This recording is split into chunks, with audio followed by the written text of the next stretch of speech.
Bonjour à tous et bienvenue dans notre série Astuces de conjugaison française.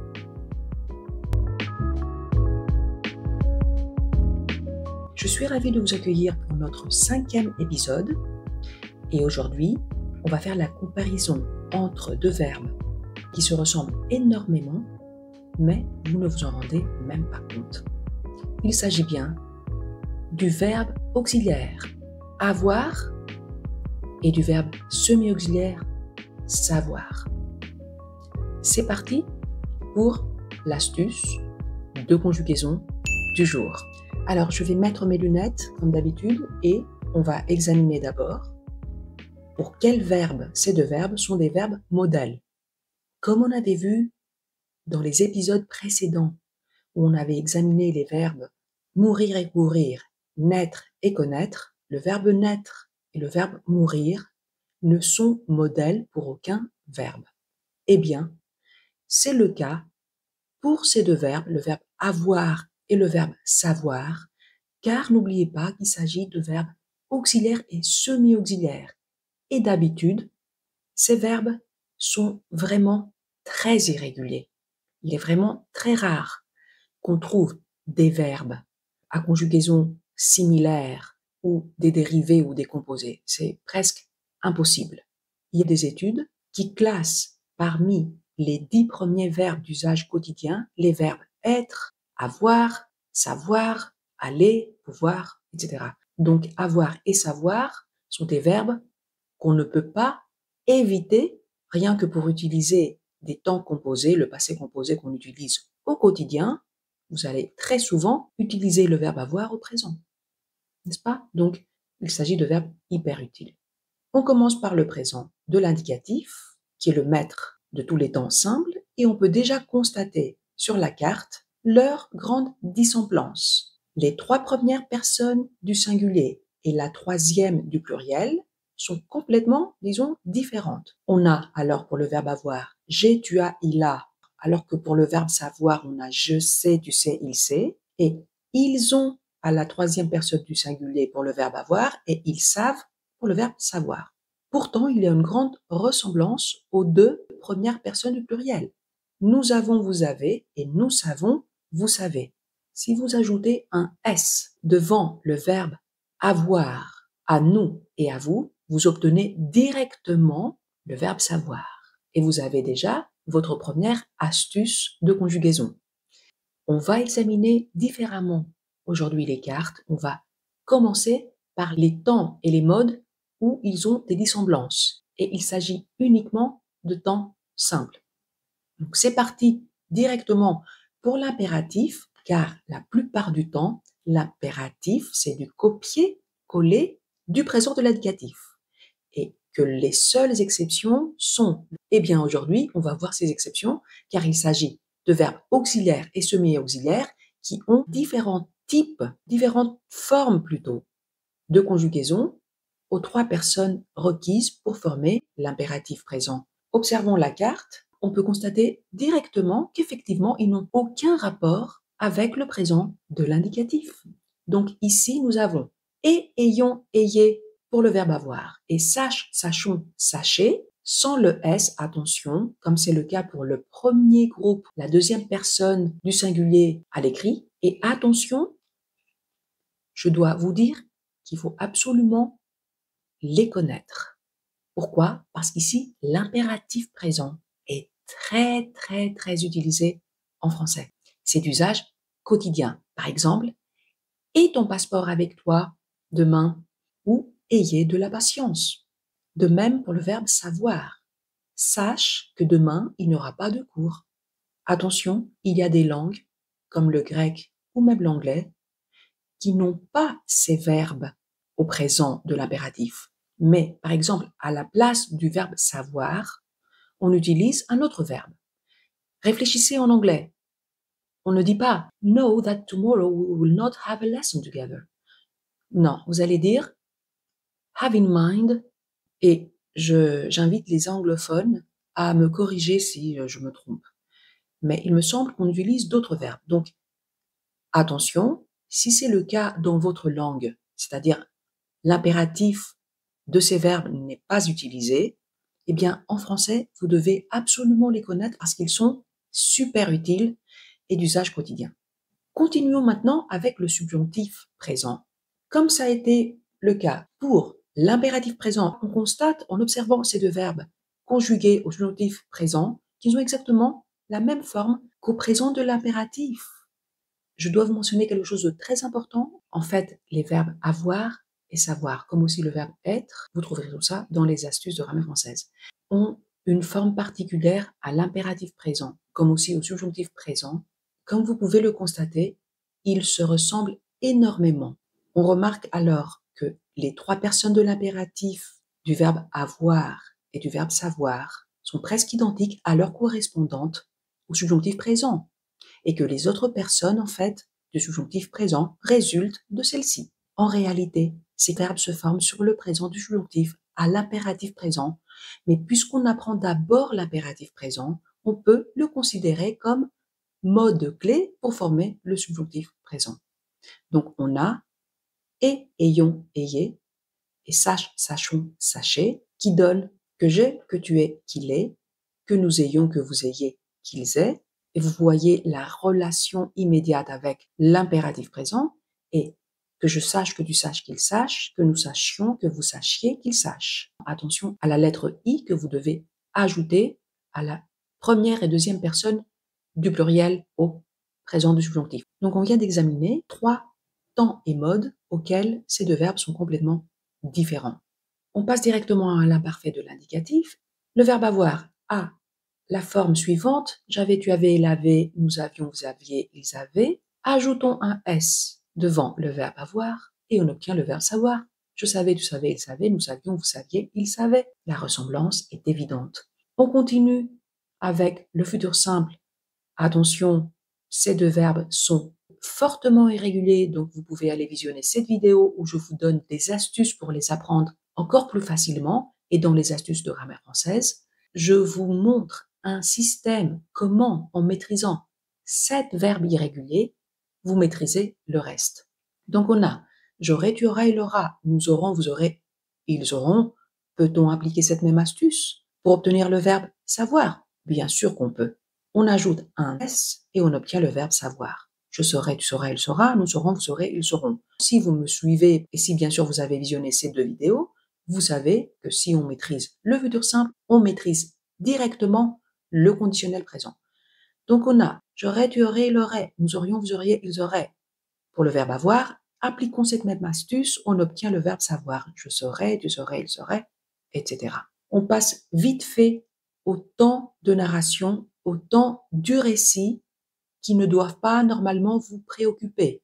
Il s'agit de 4 temps, du passé simple et du passé antérieur de l'indicatif, de l'imparfait et du plus que parfait du subjonctif, 4 temps réservés à l'écrit que vous n'allez jamais utiliser ou employer à l'oral, car à l'oral, ces temps sont presque bannis.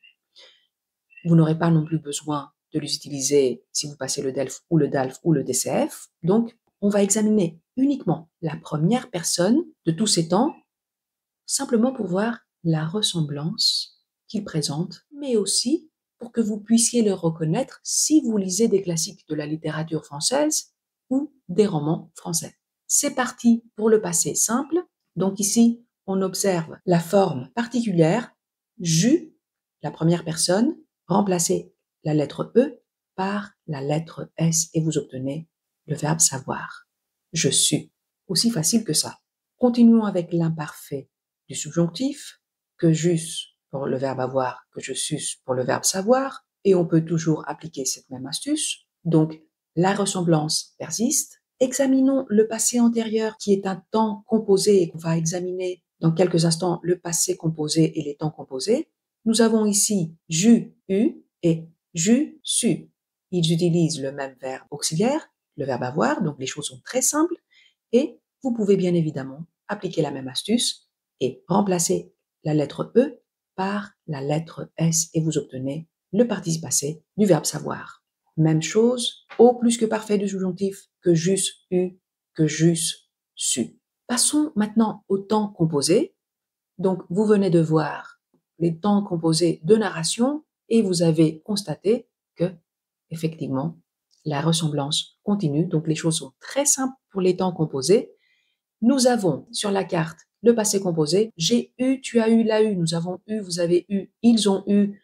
Pour le verbe avoir, remplacez la lettre E par la lettre S au participe passé et vous obtenez le verbe savoir. J'ai su, tu as su, il a su, nous avons su, vous avez su, ils ont su. Car en fait, je dois vous donner une autre petite astuce qui n'est pas toujours valable, attention, mais très souvent, au verbe du troisième groupe, si on observe le passé simple, on a déjà le type nécessaire pour former leur participe passé pour les temps composés pour ces verbes. Pas pour tous les verbes, mais ça arrive très souvent. On l'a vu aussi dans les épisodes précédents.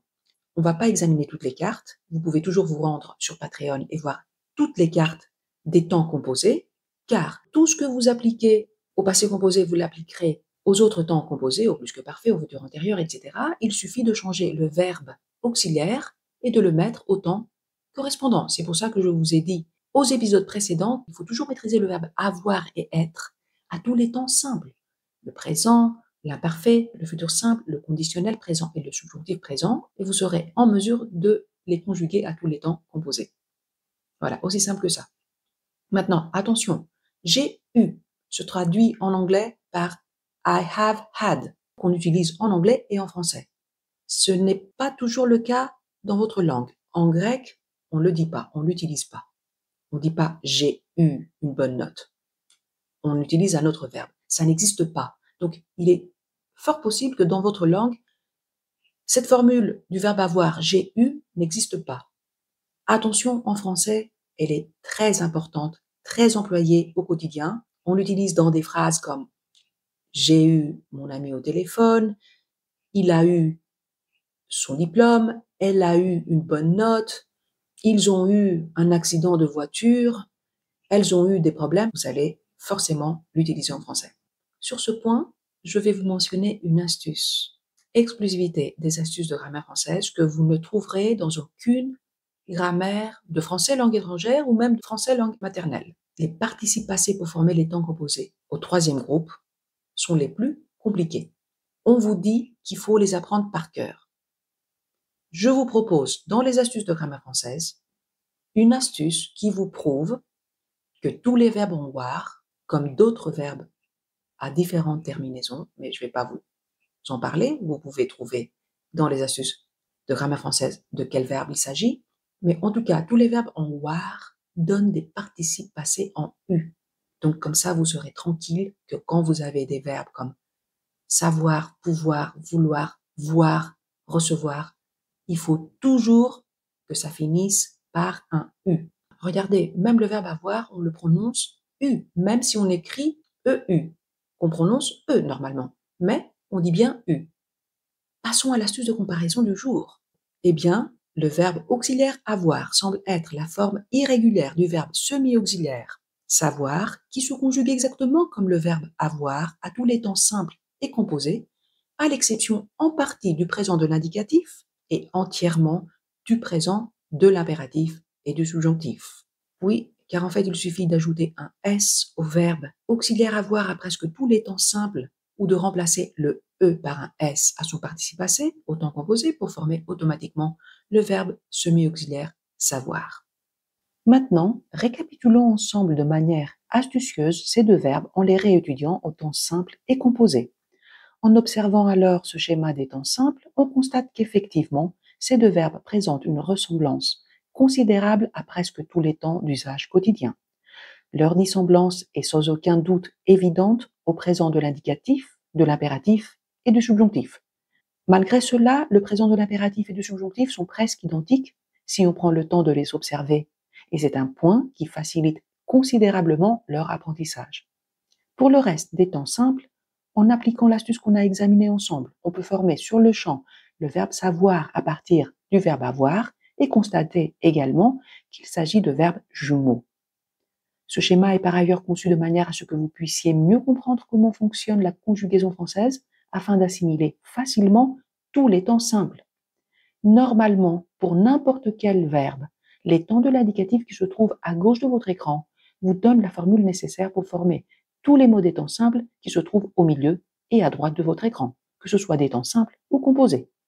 Mais ce n'est pas le cas pour les verbes avoir et savoir, qui sont des cas particuliers où on ne peut pas se fonder sur l'indicatif présent pour former l'impératif et le subjonctif présent, en tout cas par rapport au temps simple. On peut quand même se fonder sur le subjonctif présent pour construire l'impératif présent et même leur participe présent.